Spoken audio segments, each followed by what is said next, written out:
I'm curious in all of this. So I am a person that I unfortunately hear the beat before I hear the lyrics. And in order for me to understand the lyrics, I have to actually read the lyrics while I'm listening to it, or I can't get there.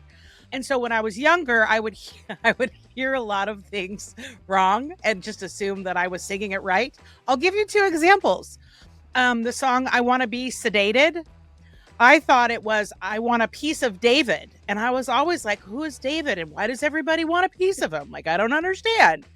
And then I really thought You Give Love a Bad Name was You Give Love a Band-Aid. And like, that makes sense too. So does anybody else do that, or is that just me? There's books dedicated to this, but nothing comes to mind for me. Okay.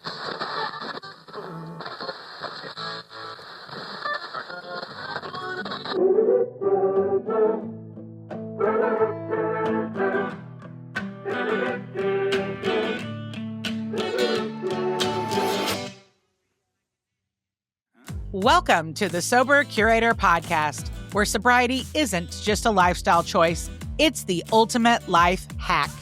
I'm Alysse Bryson, your fearless guide to a world where hangovers are canceled, fun is mandatory, and we still know how to shut down a dance floor, just with better shoes. And I'm Tamara Routley, aka T-Bouge, your co-pilot, chaos coordinator, and the one who keeps Alysse from turning this podcast into a full-blown reality show. Buckle up, sober party people. From lifestyle and travel to pop culture and zero-proof cocktails, we're serving up the stories, trends, and guests that prove sobriety isn't just about what you're missing. It's about finally remembering where you left your keys. Let's get the party started. Welcome to another episode of the Sober Curator, where we love to talk about all things sober lifestyle. And today we're going to be talking about music, which means we're going to be jamming. I promise not to sing or to bust out in song. I sometimes break my promises. I don't know what to tell you about that. But let me introduce the team that's here. We're going to go popcorn style because that's fun. And so I'll toss it over to you, Justin. And then when you're done saying who you are and what your genre of music is, you can pass it to the next person.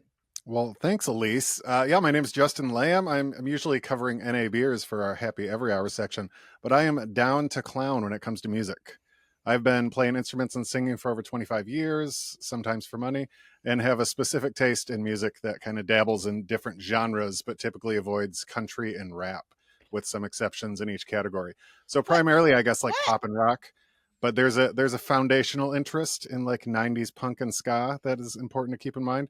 The last few years, though, I think I've been really heavy into like solo indie female pop artists. We can dive into that as much as you want, but all my interests are like super vocal heavy. So that's always important. Of course, I have to jump in really quick. I am dressed in my Eminem white rapper outfit today, and you mentioned you don't like rap. So that's going to make for an awkward next 20 minutes for you and me, Justin. No, you're an exception. Like I said, there's exceptions. Okay, I'm sure you have the fattest beats out there, but I'm going to find out a little bit more about Lisa. Hello, everyone. So I'm Lisa. I have no official qualifications for this, except that I love live music. I'm obsessed with music. I go to concerts whenever I can. It's one of my favorite pastimes. I go to festivals. I travel for festivals. I think U2 is the greatest band on the planet. My genre is usually alternative rock. But I like everything. Old school rap. I'm a kid of the 80s. So 80s, best genre ever. On the site, I like to write I did Play It Again. And that just highlights songs that I think resonate with sober people. Either the artists are sober or the lyrics are sober or talk about sobriety or they're having struggles and writing about it. So just all things that cover music and country. I'm from Texas, so I have to like country. That's about it. Is that a requirement, Lisa, to live in Texas? You have to like you can't get away from it. It's in the grocery store. It's in the elevator. You just can't get away from it. Oh, I know. I get an accent within the first 20 minutes of landing. So it's really awkward for everybody around me. Yeah. Mm-hmm. All right. How about Analisa? Hello, I'm Analisa, and I don't know. I feel like everyone was so specific with their music taste. I'm a musician. I'm sober. I've been sober for 9 years this month, and I like all genres of music. I really can't say that I hate a genre. Like, I think that there's something I can like within every single genre. And I listen to every single genre of music. I feel like music has been a bigger part of my addiction than my recovery, but I feel like I've been trying to change that in my own life, and finding musicians that are sober, that stay sober, that are still inspiring is kind of still daunting for me. I think there's a lot of musicians in recovery that are really vocal about their recovery, but aren't necessarily people I enjoy listening to. And a lot of the people I enjoy listening to aren't always actively in recovery, or have passed on. So I have kind of an interesting relationship to music. I don't listen to a lot of music that centers around sobriety. I'd probably say the opposite. I listen to a lot of 60s music that talks a lot about psychedelic drug use, and I find it really entertaining. I don't know, but it inspires me to stay sober, I guess, because I don't need to have any more of those experiences. But yeah, I don't know. I think my musical interests are a lot different than seeking things that are recovery focused, but I do enjoy seeing musicians with those paths that have managed to stay sober. So those people are my favorites, I think. And who's that little furry guy on your lap? Because look If at we those have the ears, you guys. Look video, at those ears. They want to listen to I'm music. Look holding at them. Cosmo. He'll be a year old next month. He's a Papillon Chihuahua. What a cute. I have to He's so hold him cute. onto my lap because he's kind of noise sensitive, and if he hears anything in the hallway, he'll start barking real loudly. And I'm trying to I'm make the sure. same way. Yeah, I know. You'll start I hear barking in the anything hallway? I just Yeah. start barking. Yeah, start losing your mind. All right, Tamar. Hey everyone, my name is T Bouge, aka Tamar, and I think my music interests, as well as my collection of Adidas campus shoes, have given me the name of T Bouge because we have a couple teenagers, and Alysse and I just thought, hey, they call me bougie because of my musical interest and my Adidas collection. Let's just roll with it. So that is how it stuck. And I'm just going to be hanging out today, listening and enjoying the conversation because this is really exciting and I love music. It tends to sway my emotions, and whatever I'm feeling that day, there's always music to go with it. And I agree with the country, Justin, because sorry, Lisa, I can't do it with the exception of a few songs. It's just, no. I'm going to try to convert y'all by the end of this call. Let's deliver them some banana pudding and see if we can change their mind, Lisa. Alysse has been to Martha. She knows all about it. I know everything about being a cowgirl. Speaking of locations, though, I would like to point out that we've got a good representation here of the Best Coast to the East Coast and then up into Canada. So we're covering the land with our musical thoughts. And we also probably our ages range over probably 2 decades. So, and then we've got Justin as the male representation. Thank you, Justin. This is my entire life. I'm always the only guy. That doesn't sound like a problem, Justin. It can be.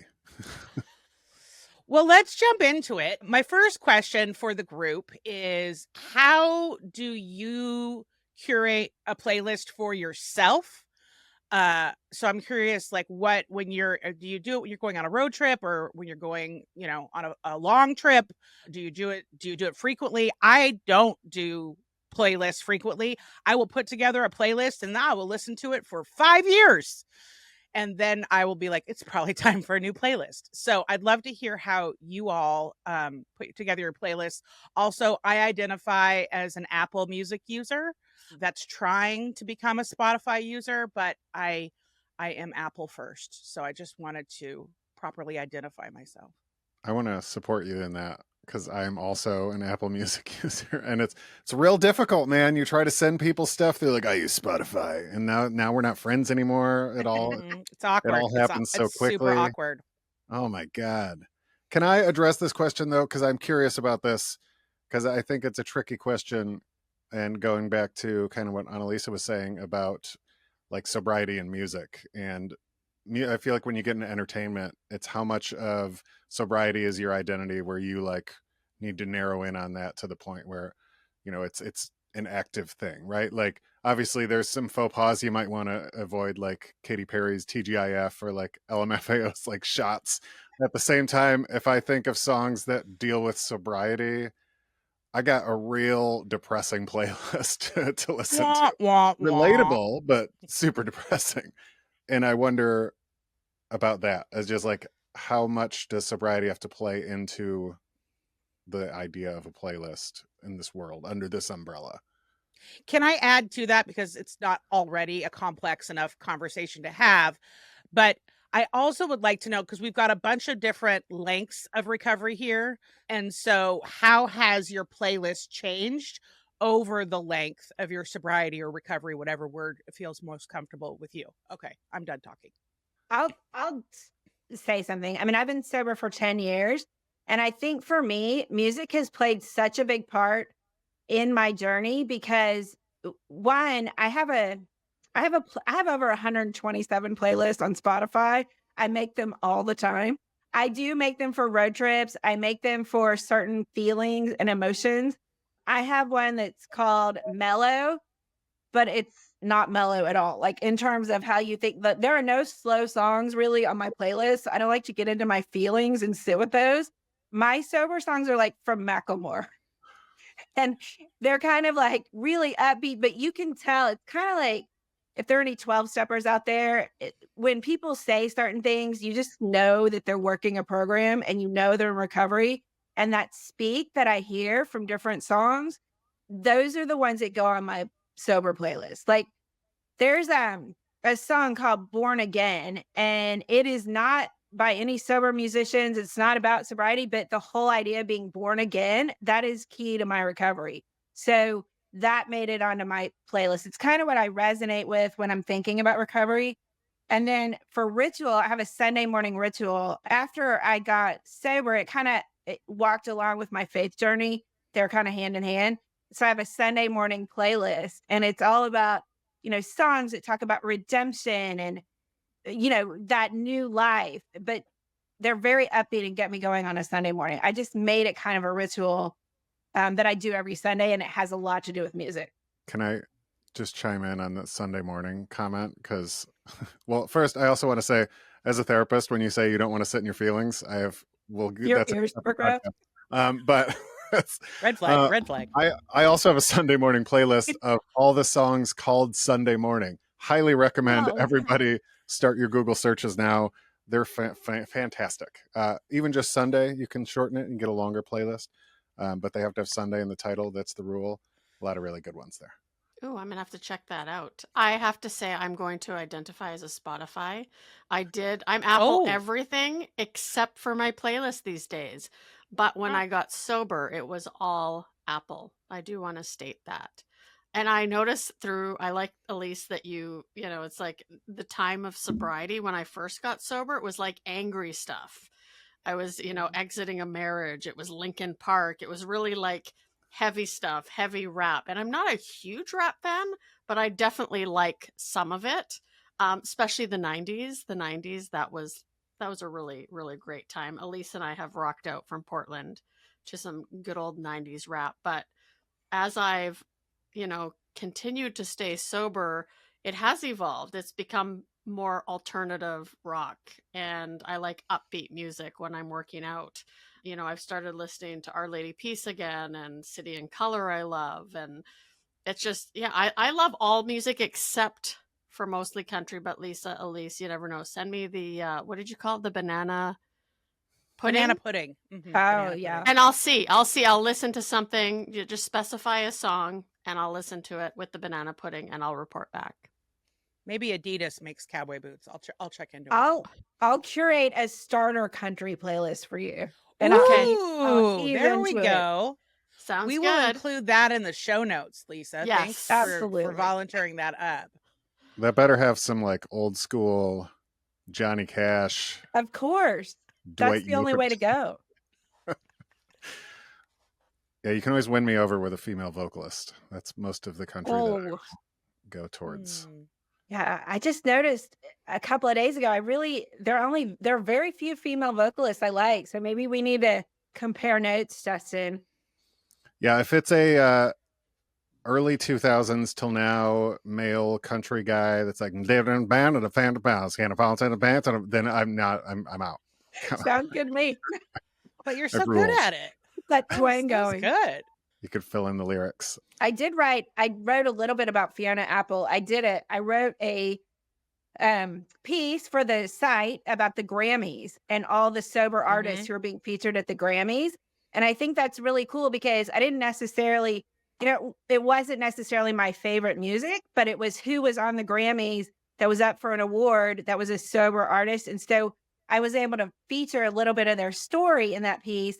And that's something really cool too, I think, is when these musicians are so open with their recovery, you kind of get to learn a little bit more, and it kind of puts a spotlight on it in a way that I think is really unique, and maybe, might make people take a second look at being sober and being in the world of rock. And Fiona Apple, she cited the Me Too movement as something that really helped her become sober because she was able to put kind of meaning or define that emotion that she was feeling with some of the things that happened to her that were making her, or she felt like she was drinking at these things.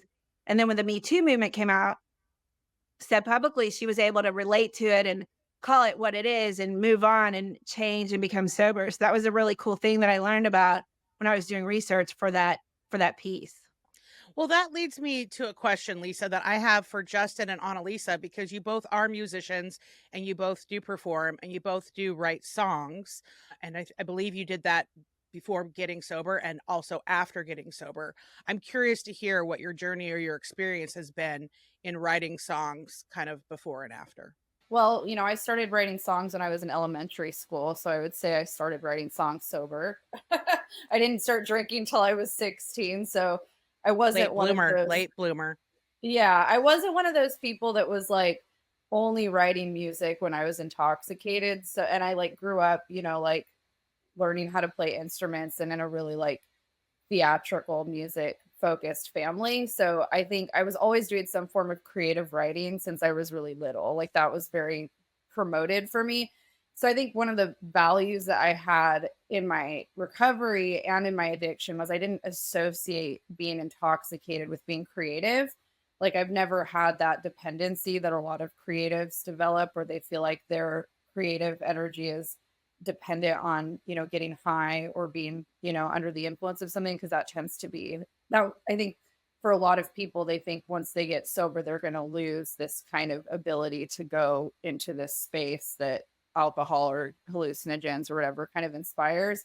So when I started using drugs and drinking, I will say that there were some nights when I was jamming with friends where I got really good at playing the drums. I have never been that good at playing the drums unless I've been very high. I don't know, like I would have made a really good drummer as like if I had kept that going, but in terms of everything else, I cannot play intoxicated. There's a few very out there memories I have of being drunk and trying to play. They were so humiliating that I would say it inspired me to stay sober if I wanted to play music because I'm not one of those people that's like, oh, I play great when I'm drunk. I'm the complete opposite. I have a lot of really embarrassing moments on stage. So I didn't do a lot of songwriting. I drink beer and stuff like that, but I would say like there was kind of a middle that I always kind of had to be in order to do songwriting with any kind of substances because I just kind of fell apart. And now in recovery, like I guess what inspired me to get sober outside of like a spiritual awakening and that kind of stuff, like if I'm relating it to music, my biggest sober inspiration musically is Rob Halford from Judas Priest. Rob Halford, if you don't know Judas Priest, is the singer of Judas Priest. He's a bald white guy from England who is a leather daddy. He's homosexual and nobody knew he was gay in the beginning because, you had to keep that shit a secret. And so all these men are sitting here wearing leather daddy outfits and singing this like super awesome heavy metal. And this guy's, a homosexual, and then he gets sober early. Like, I think he's been sober for almost 40 years, and he rides a motorcycle on stage, and he's just a total badass. And I had this kind of like crossroads journey in myself where I realized that like a lot of the musicians that were still alive, that were still on tour and still like very inspirational, had some kind of rock bottom in their addiction and had a spiritual awakening, and either like found, God in some way, and then, maintained some form of sobriety, whether it was like, I think Keith Richards still drinks, but like he quit doing heroin, like there was like kind of these like pinnacle moments in their careers where they talk about that stuff. And I was like, oh, wow, nobody, like all the people in the music scene that I know that are still fashioning their lives in this way are fashioning it after people that have either died or they're not even living that lifestyle anymore if they're still alive. And I was hitting that age where I was like, it's going to go in either direction for me. And so at least that was how I felt at the time. And so Rob Halford was very inspirational. Like I read a lot of his kind of, articles talking about his recovery and coming out and, kind of his sexuality and all that stuff. And I just was like, man, if Rob Halford can be that badass and not drink, like who do I think I am needing to keep drinking and all of that. So I think that was kind of the beginning of me seeing like my future in music as something that did not need to be centered around the bar and all that kind of stuff. I have a question for that. Okay. Is because you are our resident astrologist for the site. So, and you've done my star chart reading, and we have done other star chart readings of celebrities that we've covered over the years in different articles. Have you done his star chart reading? I looked at his chart a long time ago. He's a Virgo. I haven't looked at it recently enough to talk about it, but there is stuff that was happening for me during that time astrologically. Like Saturn was in Sagittarius, and Sagittarius is the sign that has to do with reflecting on whether or not you're living in alignment with your values and your spiritual beliefs. And it was passing through my 12th house, which is the house of, escapism, dreams. A lot of times when people are going through a Saturn 12th house transit, they do end up like hitting a rock bottom in life in some way. And it does lead a lot of people to sobriety. I've talked to other people that have gone through that transit. So I have looked at people's charts and kind of seen like some of those kind of things. Like Billy Idol, like I don't know if he's sober, but I think he's been in and out of recovery, but he has a rock bottom that happened when Saturn was in Pisces, which the 12th house and Pisces are the same. Like there's a lot of people that have like hit these pinnacle moments during transits like that. So I'd have to look at Rob Halford's chart and see what his sobriety date is. But yeah, it's fun to look at that stuff too, like celebrities and even their debt, like celebrities that have overdosed and stuff. Like I can see, like, it's kind of interesting because I was doing the astrology for December and I was like, oh, this is going to be a really hard month for people in recovery. And then I had like quite a handful of people reach out to me saying that they were struggling like in the last week. And it was just like, you can see that stuff in that. So it's kind of good for me because I know like when I start to feel like I need to lean into my art or my creativity, because it's the same thing. Like we are kind of seeking the same thing in alcoholism as we are as musicians a lot of times, like that energetic space of escaping and kind of going into this kind of ethereal space. I think we also experience when we're drinking or doing drugs. I think that's why a lot of it goes hand in hand for a lot of people. But yeah, I guess that's like that part of it. And then in terms of how I write songs now, like I've always really wanted music that I create to be inspiring. And I would say most of the music I've created has not been. Like in my youth, like when I was younger, it was just very like bratty punk rock stuff. But my solo stuff was very important to me, like that it was stuff that made people really feel connected to the spiritual side of the journey, and not like, I don't want to write songs that make people want to escape through unhealthy ways. I want to write music that helps people go through things in a sober way, for sure. Like I definitely have that intention when I'm writing music. I want people to think. I don't want people to avoid. That's me. That's that. I like that you pointed out how you started writing sober, because I've never really framed it that way. But yeah, for sure. I was not drinking or doing anything at 14, 15, 12 even, trying to get girlfriends by writing them songs. Guess what, guys? It doesn't work. Bad news. Aw. But that's a funny way to frame things. And I think for me, songwriting has always been like this outlet of, here's a spot where I can be vulnerable. And I always wanted people to listen to lyrics, and because I always listen to lyrics, but then I found most people don't listen to lyrics. And I started therapy 10 years ago, got sober 5 years ago. And throughout that time, my songwriting has changed dramatically, because anybody sitting here, anybody listening that has gone through any sort of substance issue knows, like, there's some shit you're covering up with alcohol, with drugs, whatever that is. And chances are you're not really dealing with that stuff. So how can you really be vulnerable in your songwriting? How can you really like put yourself out there if you're not even willing to like look in the mirror at who that person is? And going through that has definitely opened up some stuff. And this is not promotion, I promise, but I just put out an album in August that feels like the most honest and vulnerable I've ever been in songwriting. And the first song is about like the last 5 years and reflecting back and how things have changed for me. But I think, to Annalise's point earlier, when I was younger and you see the people that you want to emulate and you want to be like, and you see like what fame looks like, we on this side of things typically see like the rock star lifestyle, right? Like you see the parties and you see the money and you see the big stages and you see the coke and you see the alcohol, and like it's like, yeah, that's what I want. And so if you're not thinking about it right, that's what you chase. Because what you don't see is like I don't do things on the weekends because we rehearse 8 hours Friday, 8 hours Saturday, 8 hours Sunday while also working a full-time job.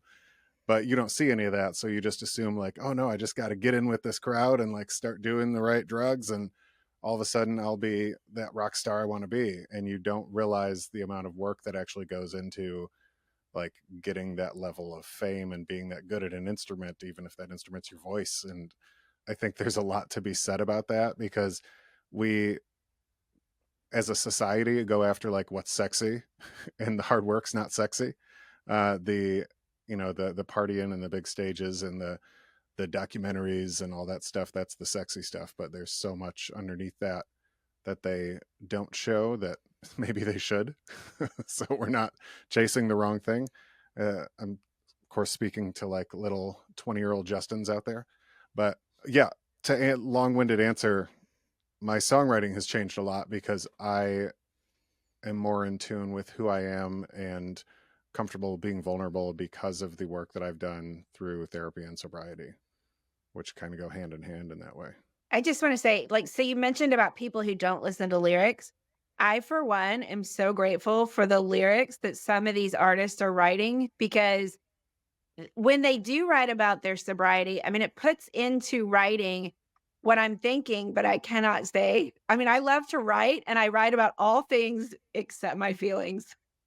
And so when somebody else does it for me, I'm just grateful. And then I take it on and memorize the lyrics and shout it when I sing it, and things like that. So I think it's an important part of a sobriety journey, maybe helping people get in touch with their feelings, like me. I'm thinking about so many good ones, but Macklemore has the song about shadow, and that talks about how his disease is just always there, and it's his shadow, and it's telling him to do bad things about giving in, and it's never going to go away. And it's a part of our recovery, right? That it's always there. But I think about that, but the way he puts it just resonates so much. So I, for one, am grateful for the songwriters out there who can put it into words for me. Absolutely.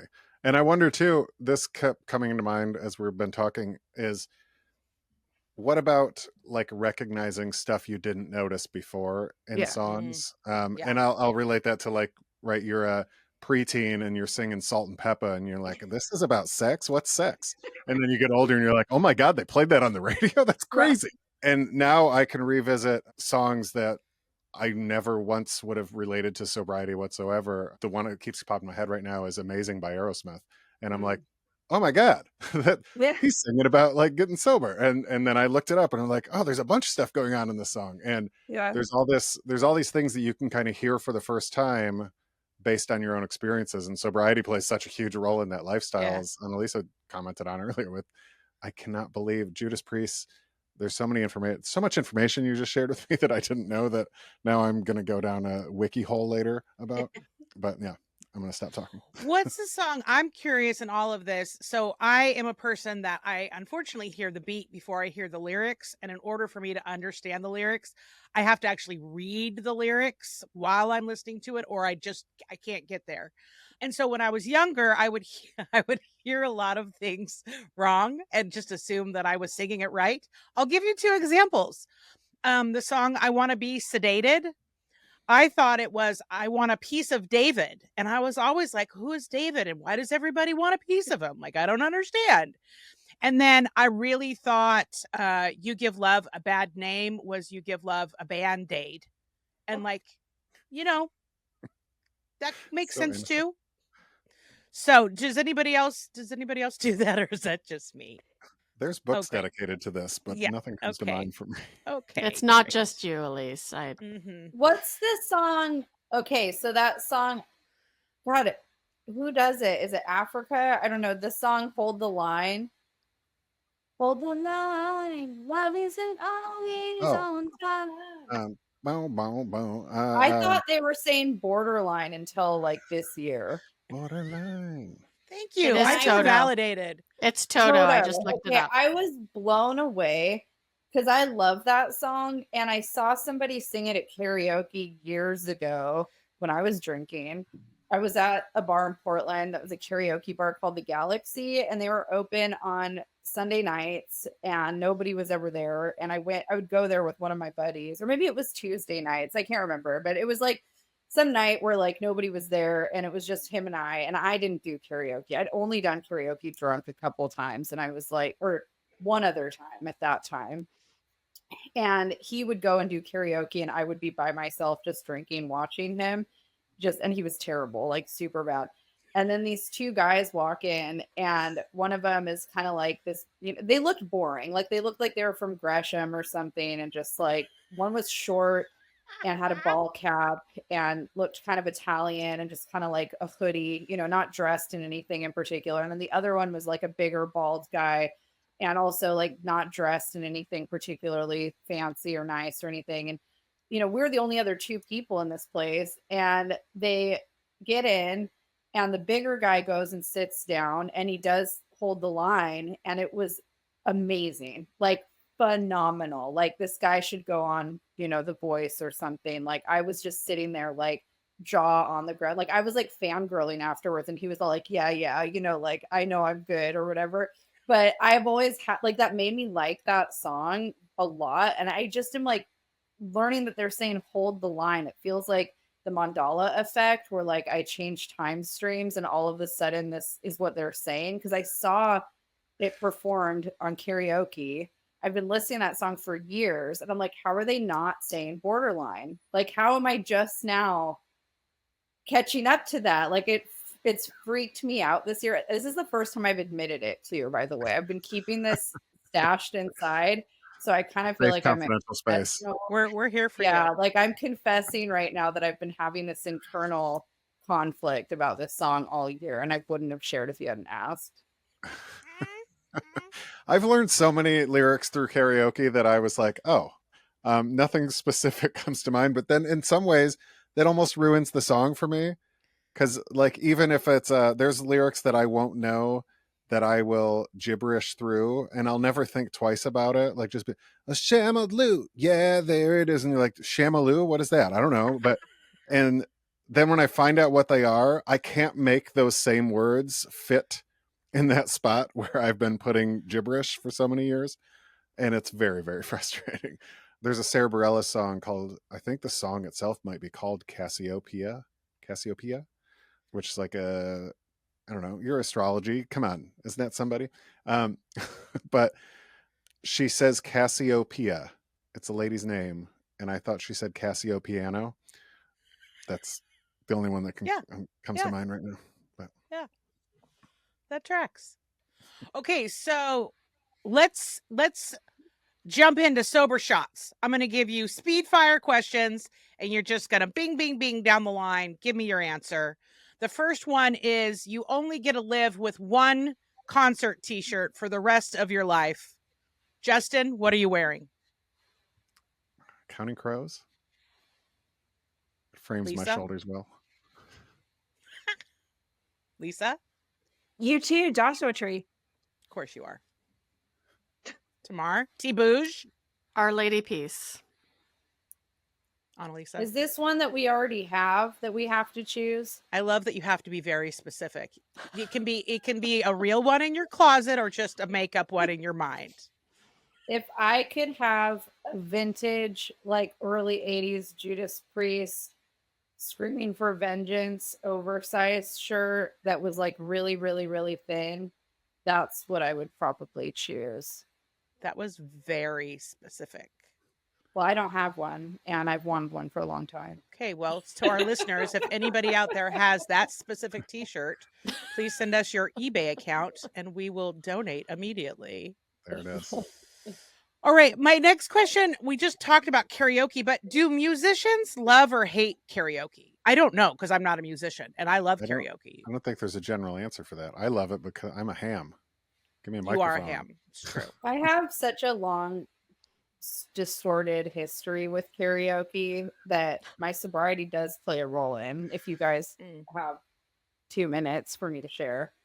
Yeah, go for it. Karaoke terrified me, which doesn't make any sense because I love to sing and I was like always wanting to be a front person, but for some reason I avoided karaoke. First time I ever did karaoke was on tour in South Carolina in a really weird hotel bar. It was like one of those hotels where it's kind of indoor, outdoor, and there's a courtyard and everything's astroturf and everyone there is from South Carolina. Like imagine who you think would be in the backwoods of South Carolina. That's who's staying in this hotel. Now I'm playing in a band. We're all punk rock. Everybody's like crazy looking. And we're staying there because it's cheap. And there's a hotel bar. And I'm 18, by the way, not even legal to be in this bar, but I'm there. And we spent the whole night doing karaoke. And I was fresh, like vocally, because I've been singing every night. And I was killing it. Like just killing it. Like everyone's whispering like, oh, she's amazing, like all this stuff. So I fell in love with karaoke, but it was one of those things where I didn't end up doing it again. And then my bandmate had karaoke at his house, and it was one of those things where I got like kind of addicted to the mic and they had to take it away from me. And it was kind of embarrassing. So then I never did it again until years later. We went out to karaoke with a couple friends in Oakland, and I was like, I'm not doing it. And then they got me drunk. And then again, we closed the bar down, did karaoke all night. The woman that opened the night up, by the way, this actually is circling back to Judas Priest, old woman, short, long hair, again, not wearing anything special. She's got to be like in her 70s. First song of the night, walks up, heading down the highway, Judas Priest. This lady sounded awesome. And I was just blown away sitting there like, oh my God, I can't believe it. So yeah, then that was the last time I did karaoke, was that night when I got super drunk. Didn't do it again. I had a lot of embarrassment, shame about shutting the bar down, even though it was fine. Nobody cared. And then years later, I'm sober and I'm in San Diego with one of my astrology friends. And she's like, hey, my friend is throwing this party tonight and we always do karaoke. And I was told it was going to be a big party and that, like we would just be there for a bit, whatever. And I get there. It's not a big party. We go together, her and I. She knows I'm sober and it's really intimate. And a couple of the women there are already like pretty buzzed. And then I find out it's a karaoke night. And I've been sober like 7 years at this point. And I just was like, you know what? This is an opportunity. This is an opportunity for me to come out of the karaoke closet sober. And these ladies got wasted, except for my friend. Like everyone was lit. And I will tell you, there's something about being somebody that sings already and then being the only sober one and doing karaoke that will boost your confidence, because everyone's going to think you're so good, whether you are or you're not, just because you're not wasted and you can actually read the teleprompter and sing. They're going to think you're amazing. So if you want a sober confidence boost, like go hang out with some drunk people that are nice, you know, the nice ones, the ones that like you don't totally hate, like you're like, this is okay right now in this moment, because I'm just ripping a band-aid off from this is about me, it's not about that. And then just, get the accolades and then peace out when it's like you've got your fill, And now I have a couple songs like Fernando, ABBA. It's one of my songs now. You've got some go-tos? Yeah, and now Ricky Don't Lose That Number. Oh, okay. Ricky Don't Lose That Number, like really into that one. Why are karaoke songs always so surprising when people are like, oh, my go-to song is this, and you're like, what? Like if you would have said, Justin, what are my top 2 karaoke songs? Those are not the 2 I'm picking for you. So like that's I know, right? So and some Blondie was in there. That is not unexpected. Yeah, that was good. Yeah. Would Justin, you think what would that I yours would be? sing Baby Got Back? Lisa. You. Or I like Big Butts. I sing that sometimes. Love it. Well, you should. And I would like to see that. My go-to song, now this is when I was drinking. I actually don't know that I've karaoke'd sober, now that you bring that I up. had to think about that too. I'm not sure, but I used to in my 20s. I lived in a small town and I would throw myself a huge birthday party every year at this bar called The Limit. And they would put my name up on the reader board. You guys, I was kind of a big deal in this small town. At least I thought so. And, 100 of my closest friends that would show up. And this was back when microphones still had cords. And I got up on the stage with my sister and my go-to song was I Will Survive. And I decided I needed to do some dance routine with it. So I was spinning around. And because I was so drunk, the cord was then spinning around me, and I got so wrapped up in the cord, I just fell completely off the stage. And then I just sat up and I just sat on the floor and kept singing. So good times. I think moving around whilst doing karaoke is the best move ever. Yeah. Like just walking up to strangers that are having a conversation at their table and sitting with them in the middle of the song and just singing. That was one of my moves. Yeah. Yeah, I'm gonna include you in this experience, whether you want to be included or not. Yeah, awkward. Yeah. T-Bouge, what's yours? I've only done karaoke once, believe it or not. I'm not a singer in public, but a friend of mine, I remember it was her bachelorette party, and Here I Go Again by Whitesnake we did. It was so much fun. And then after, of course, we cranked it in the Jeep on the way to the club. But yeah, Here I Go Again by Whitesnake. That's a good one. Right? Yeah. I do karaoke in my basement where I'm at right now every year for our Christmas party. I set up a whole rig. Oh, I love it. So I guess I have done it sober. You definitely have. Okay, one more sober shots. If you could attend any musician's concert, alive or dead, you have a magic ticket to a concert and you get to go backstage and hang out with the band or musician after the fact. Who are you going to and why? Lisa, let's start with you. Well, I'd have to say Led Zeppelin, because I didn't get to see them and I can't see them. So if this is a magic wish, it would have to be Led Zeppelin. Okay. Here for it. Tamar? I think I would go see The Doors. I have read a lot about them. I've seen the movies that they've made about them, and just to meet, I would love to hang out with them. I mean, sober, I'm not quite sure if that would happen, but sure, it would be a good time. Justin? I don't know if I want to hang out with anybody. You don't have to hang out. Just go to the concert. But if I could do some some front row, like in their prime, Creedence Clearwater. Oh, yeah. And I pick the set list. I'm just like going to throw that in there too. I like that for you. A little bit of control, but I like it. Lisa, who's yours? I got top 3 would be Elvis, the Beatles, and the Ramones. Mm-hmm. Mm-hmm. Okay, and now I want to know everybody's first concert that you ever went to. I'll go first. Amy Grant. Yep, Oh, the wow. album that she's wearing, the leopard blazer. I don't remember what that album is called, but that if she was wearing it was a black and white photo. She was wearing a leopard blazer, and I think her name is in bold and hot pink. And I thought she was amazing. Lisa, what was your very first concert? Apparently not Amy Grant. This makes me so sad because as much as I love music, I wish I had a really cool first concert. I mean, I've seen NXS, I've seen so many cool bands, and my first concert was Bryan Adams and Corey Hart, and I have to live with that forever. I can't change that. They are Canadian. I wear my sunglasses at night, apparently, forever. Apparently forever. Tamar, your first concert?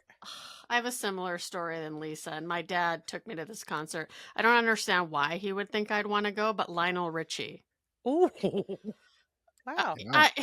I know I could appreciate it as I got older, but back then I'm like, really, Dad? Like, say you, say me. I'm sorry, but no.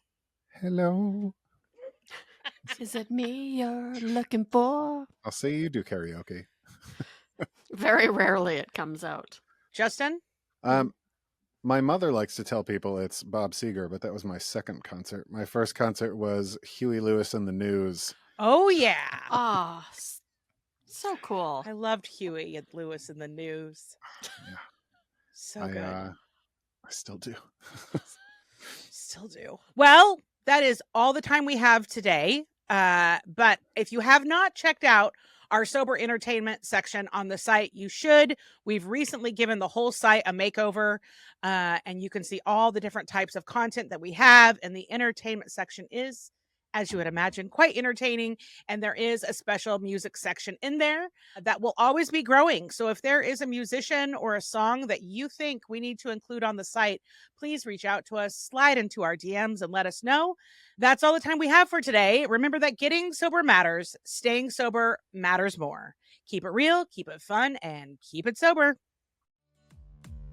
Thanks for tuning in, because let's be real, we're way more fun than your ex's drunk texts. If you laughed, learned, or just need more of our voices in your life, honestly, I mean, who wouldn't? Hit that subscribe button, leave us a review, and send this episode to your sober or your I swear I'm only drinking on the weekends besties. And if you have a story, feedback, or hey, maybe you just want to slide into our DMs like it's 2012, well, you know we're here for it. Find more curated magic at thesobercurator.com. And remember, getting sober matters, staying sober matters more. Until next time, keep it real, keep it fun, and keep it sober.